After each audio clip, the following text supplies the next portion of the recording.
हमारे ख़ास मुलाकात कार्यक्रम में आप सभी दर्शकों का स्वागत है। आज इसी कड़ी में हमारे साथ भवानी मंडी से पधारे पूर्व नर्सिंग अधीक्षक व वरिष्ठ साहित्यकार निर्मल ओदीचे साहब हैं। निर्मल ओदीचे साहब के यहाँ साहित्यिक धारा पारिवारिक रूप से बहती रही। इनकी पत्नी उर्मिला ओदीचे राजकीय शिक्षिका होते हुए भी एक जानी मानी कवयित्री थी, लेकिन वह असामयिक मृत्यु के कारण वह अब नहीं रही। निर्मल ओदीचे साहब आज हमारे बुलावे पर हमारे स्टूडियो में पधारे हैं। इनका हम तहे दिल से स्वागत करते हैं। निर्मल ओदीचे जी से इनके जीवन परिचय के बारे में हम जानेंगे। ये कहाँ से हैं, इनकी शिक्षा दीक्षा कहाँ हुई, और साहित्यिक यानी राजकीय सेवा में रहते हुए, नर्सिंग अधीक्षक रहते हुए साहित्यिक क्षेत्र में इनका रुझान कैसे हुआ, इस बारे में हम इनसे बखूबी जानेंगे। आइए बात करते हैं निर्मल ओदीचे जी से।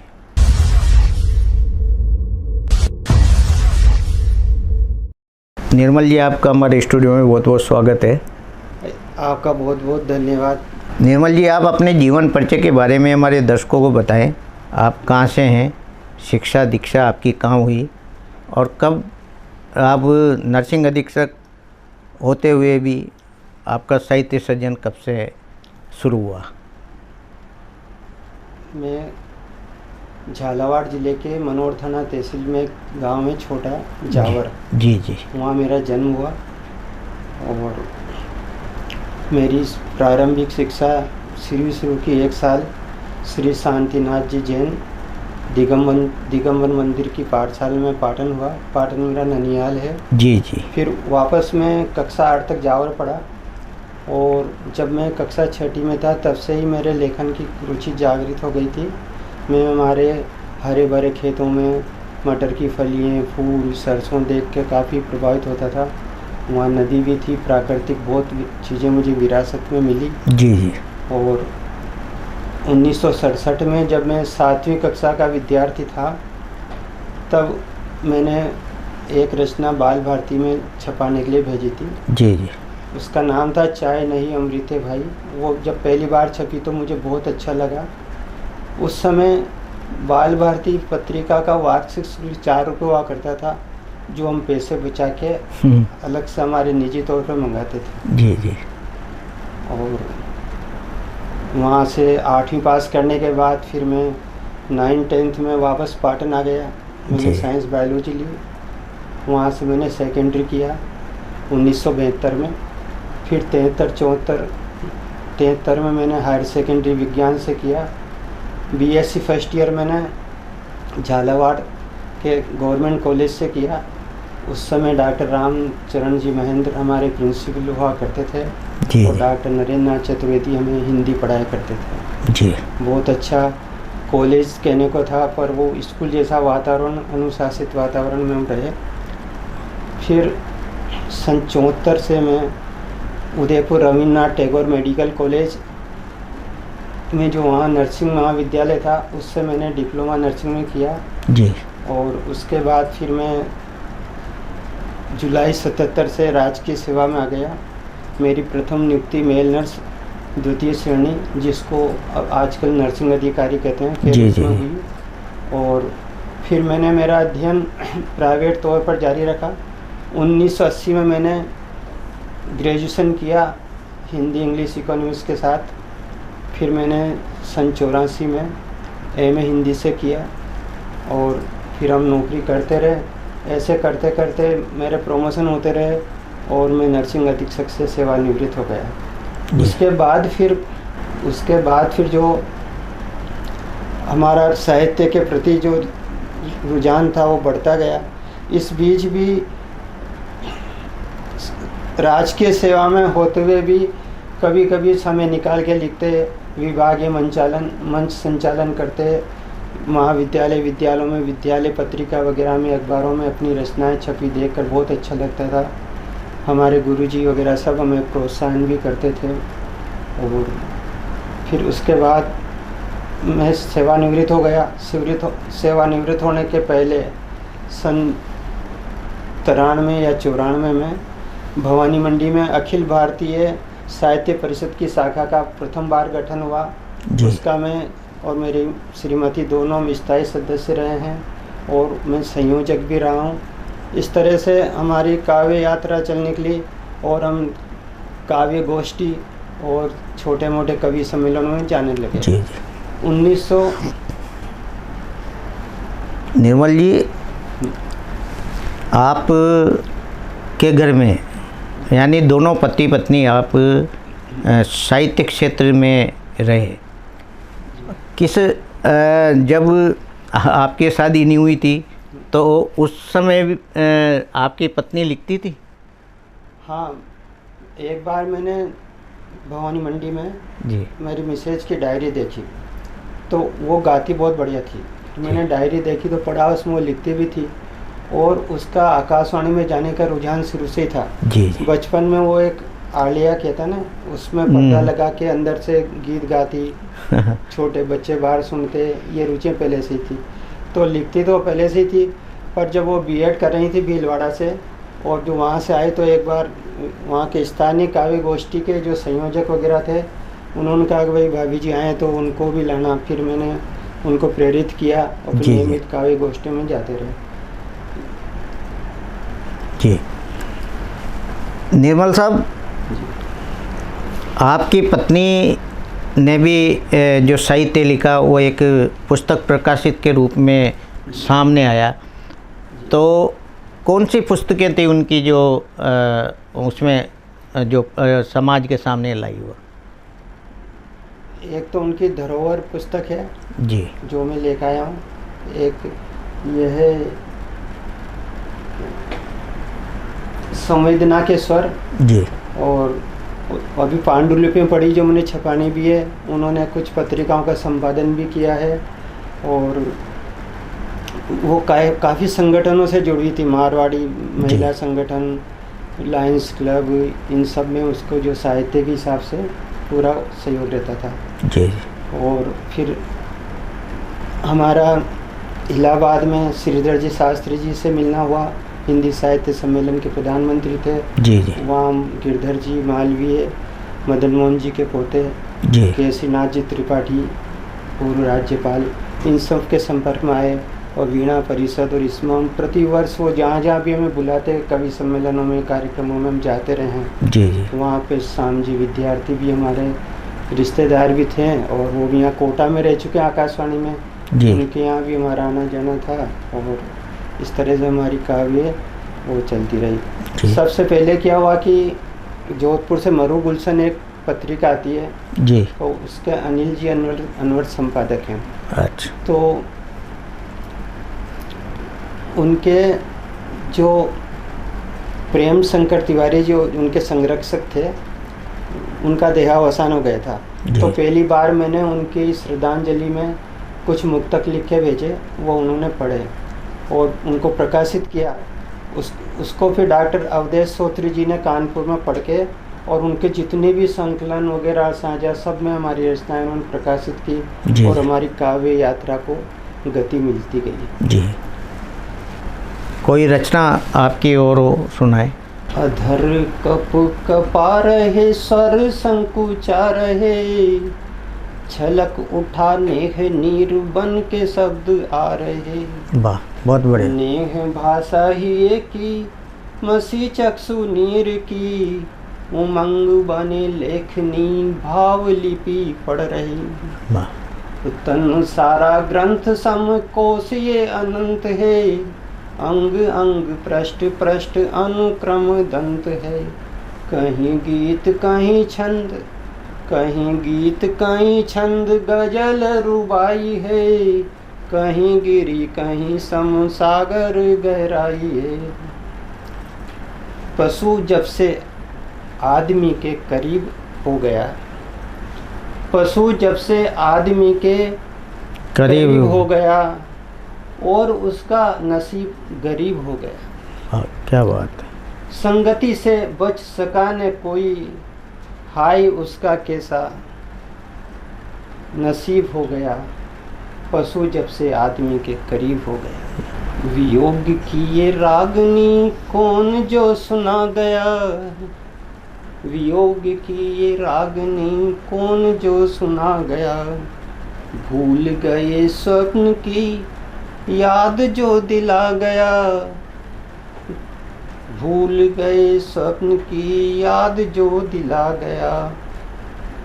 जीवन था शांत झील लहर जो चला गया, वियोग की ये रागनी कौन जो सुना गया।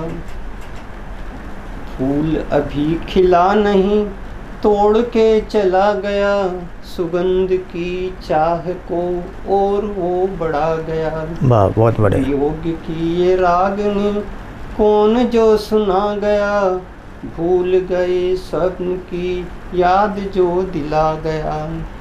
जीवन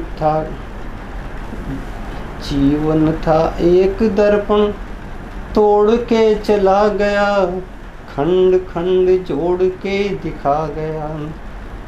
वियोग की ये रागनी कौन जो सुना गया, वियोग की ये रागनी कौन जो सुना गया।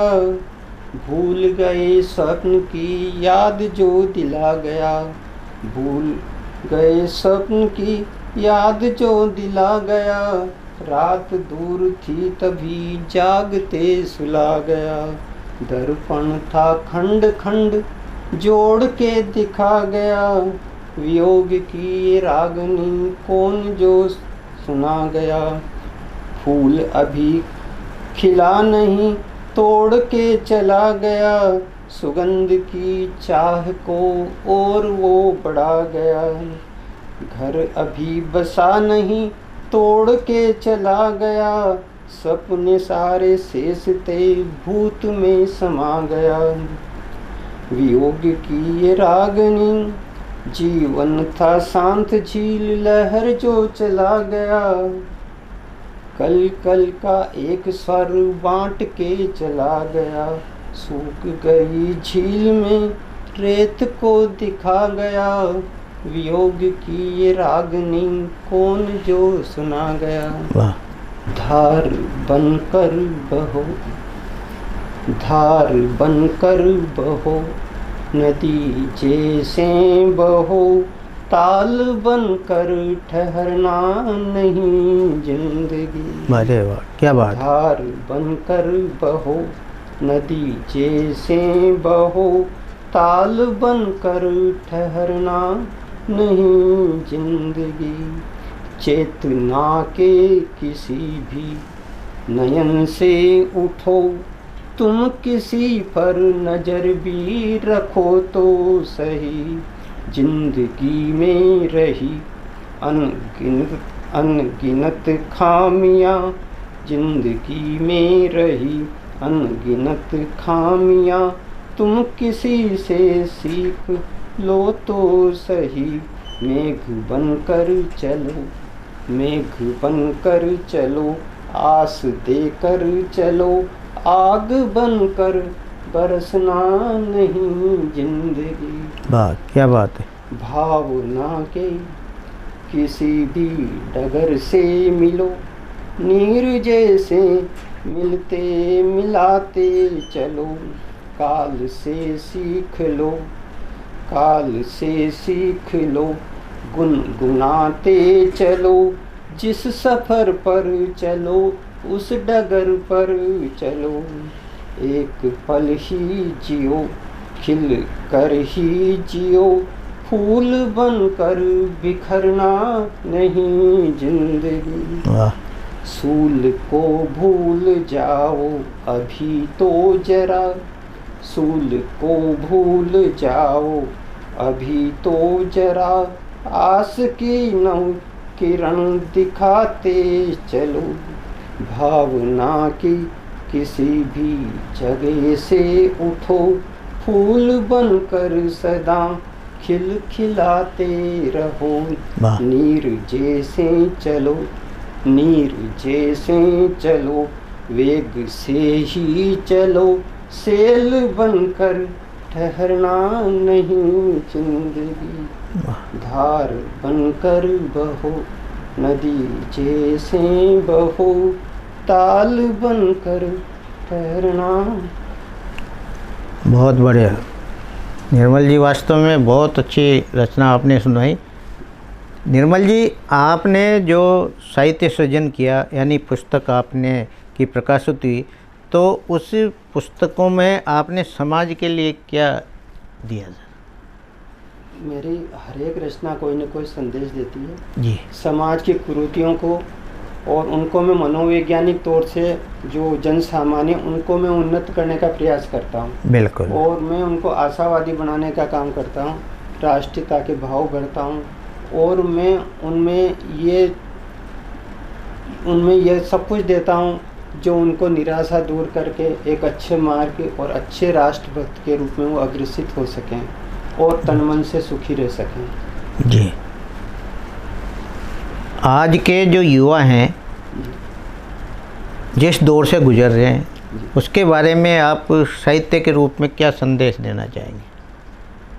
आज के युवा जो है ना, हमारा जो समय क्या चल रहा है कि हम अच्छा से अच्छा खूब कमाएं, अच्छी ऊंची नौकरी करें। साहित्य को तो ऐसे मानते थे कि भाई जैसे इससे तो क्या मिलेगा। जी जी। ये सोच जब भी था, जब मैं 9th में पढ़ता था और मेरी कला वर्ग में रुचि होते हुए मैंने साइंस बायोलॉजी पढ़ी जी। और बहुत साल जीवन के मैंने नर्सिंग की नौकरी करी जी। तो इसमें क्या, एक पेरेंट्स को, बच्चों का तो मैं कम मानता हूँ, पेरेंट्स को बच्चों की अगर साहित्यिक रुचि है, कला की है, तो उस और उनको प्रोत्साहित करना बहुत ज़रूरी है जी। और बच्चों को भी अपने जो स्वर निर्णय से अपना मार्ग चुनना चाहिए। मैं यही कहना चाहता हूँ। जी। निर्मल जी, आप नर्सिंग अधीक्षक रहे और इतनी व्यस्तता सही चिकित्सा व्यवस्था में जितनी व्यवस्था आपकी रही होगी, कैसे साहित्य सृजन में आप की अभिरुचि जागृत? बहुत अच्छा प्रश्न किया सर आपने। जी। मैंने मेरे चैम्बर में जगह जगह दोहे लिख लिख के टांग रखे। मेरी ऑडिट की फाइल में भी दोहे लिखती है, हमारे अधिकारी कहते हैं यार ये क्या है, मन का फिर निकल जाएगा। तो मैंने वहाँ भी जब भी समय मिला ना कार्य करते हुए लिखा। और आपको मैं बताऊं कि मैं जावर का रहने वाला हूँ और 5 किलोमीटर उस समय पैदल चलना हमारा जन्मसिद्ध अधिकार था। जब हम नाव में बैठ के वहाँ जाते थे तो पैदल चलते चलते मैंने सन 78 में एक लाइन लिखी थी और दूसरी लाइन मैंने 40 साल बाद पूरी करी, पूरा गीत। तो उसकी 2 पंक्तियाँ बताऊँ? हाँ, सुना। वनिता का परिचय मत पूछो, ये केसर की क्यारी है, रूप रूप बहु रूप में शीतल सुगंध बयारी है। तो पहली लाइन तो मैंने इतने साल पहले लिखी, तो मैं लिख के डाल लेता और जब इच्छा होता पूरा कर लेता। जी जी। और ये बात सही है कि मेरे साहित्य लेखन में वातावरण मेरा अनुकूल नहीं था, पर फिर मैंने हिम्मत नहीं हारी और फिर धीरे धीरे लोगों ने मेरा सहयोग नहीं किया, मेरा ज़्यादा सुना भी नहीं, पर उन लोगों ने फिर भी मेरे को अच्छा कोऑपरेट किया। जी। ये थे हमारे साथ भवानी मंडी से पधारे पूर्व नर्सिंग अधीक्षक, वो वरिष्ठ साहित्यकार जिन्होंने अपनी कृतियाँ समाज के सामने लाकर दिए। इनकी जो धर्म पत्नी थी उर्मिला निर्मल, वह भी एक बहुत अच्छी साहित्यकार रही हैं। उनकी भी जो पुस्तक है वह प्रकाशित हो चुकी और इनका मानना है अभी इनके पास पांडुलिपियाँ तैयार है। ये साहित्य सृजन को पुस्तक के रूप में समाज को जल्द सौंपेंगे और उसमें समाज के में जो रूढ़ियाँ हैं, कुरीतियाँ हैं, उसके बारे में ये उसमें आप वो चीज़ें सब आप तक पहुँचेंगी। आज ये हमारे स्टूडियो में पधारे, आपका बहुत बहुत धन्यवाद। आपको पूरी STN की टीम को और दर्शकों को सबको मेरा धन्यवाद, आपने बुलाया, आभार। और आप इसी तरह अवसर देते रहें। आपके बहुत बहुत पुनः धन्यवाद। नमस्कार।